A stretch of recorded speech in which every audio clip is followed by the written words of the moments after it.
Howdy friends, my name is Paul Sherlin with SaddleUpAgain.com, and today I'm going to be talking a little bit about whether to wear a riding helmet. Should you wear a riding helmet?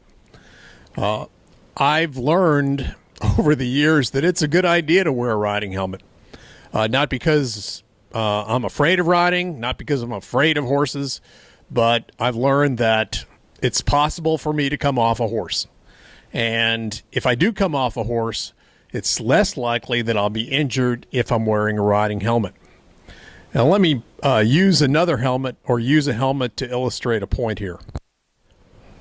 This is a U.S. Navy, or was a U.S. Navy flight helmet, helicopter flight helmet, which I wore for many, many years. And I didn't wear it because I was afraid of flying. I didn't wear it because I feared that a crash would occur on the next flight. I wore it because I knew that it's possible for a crash to occur, and if a crash did occur, I'd be more likely to survive with a helmet on. I never heard any of the pilots and air crewmen that I flew with complain about wearing a helmet. And we flew off of small destroyer decks on dark nights with no horizon. And as I say, we always wore our helmets. And I can tell you that the jet pilots flying off carriers, they wear their helmets too. I've never heard anybody complain about wearing a helmet.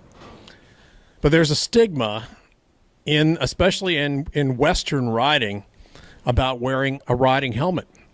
And I was at a clinic several years ago with Joe Walter, who's a fine clinician, a fine horseman, and he would never ever discourage someone from riding with a helmet in one of his clinics. But someone who was in the clinic with me kept telling me that basically I was disgracing manhood by wearing a riding helmet.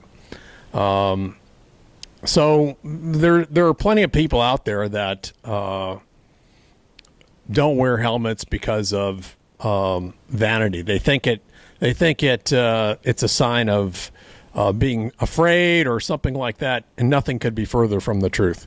Wearing a helmet is just a recognition that you and I and everybody else can come off a horse. The horse can fall, the horse could throw you. There are all kinds of ways to come off a horse. And if that happens, you want everything working for you. And one thing that can be working for you is wearing a helmet.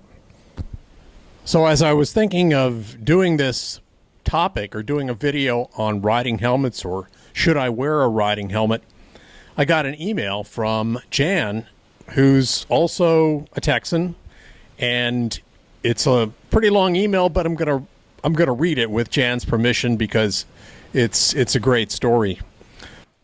Paul, thanks for your prompt reply and interest in my passion for helmets. I'm a retired trauma nurse, definitely an older rider, and used to specialize in working with families of head-injured children and adults. Although the mechanism was usually automobile, the result was sadly often the same.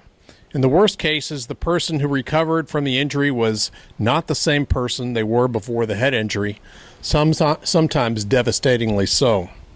Texas has a long history of tough cowboys and cowgirls, and I can't tell you how many times I've heard people say things like, "I've been riding since I was 2 and I've never worn a helmet and I'm fine."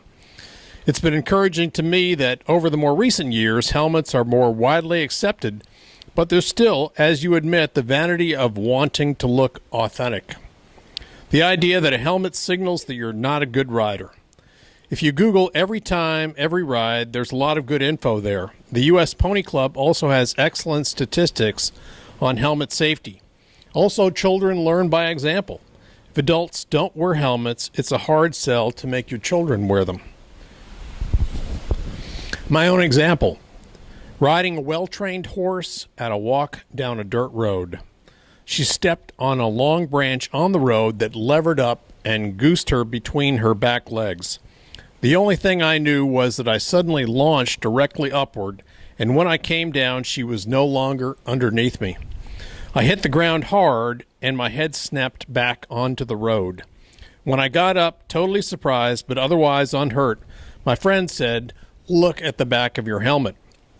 There was an almost 1-inch deep divot where I'd hit a rock in the road. It would have been enough to create a depressed skull fracture if I'd not had a helmet on. The importance of this story is not so much that I was fine, but rather that this occurred on a quiet, lovely afternoon at a walk in a safe environment on a familiar, well-behaved horse. We can just never predict the accident waiting to happen. If there's anything I can do, please let me know. Meanwhile, thank you for your interest, and I wish you well in your website. Jan. So as Jan's experience confirms, you can never tell when you might come off your horse, when your horse may get out from under you. And it doesn't make any difference whether you're the best rider in the world. We all come off our horse occasionally. We all want to ride again. We all want to continue riding. So the best way to do that is to wear a helmet, because if you do come off your horse, it's more likely that you'll be able to either have no injury or certainly not have a serious head injury. So I hope that you will wear a riding helmet. And if you have stories about how riding helmets maybe have helped you, please share them with me. Thank you very much.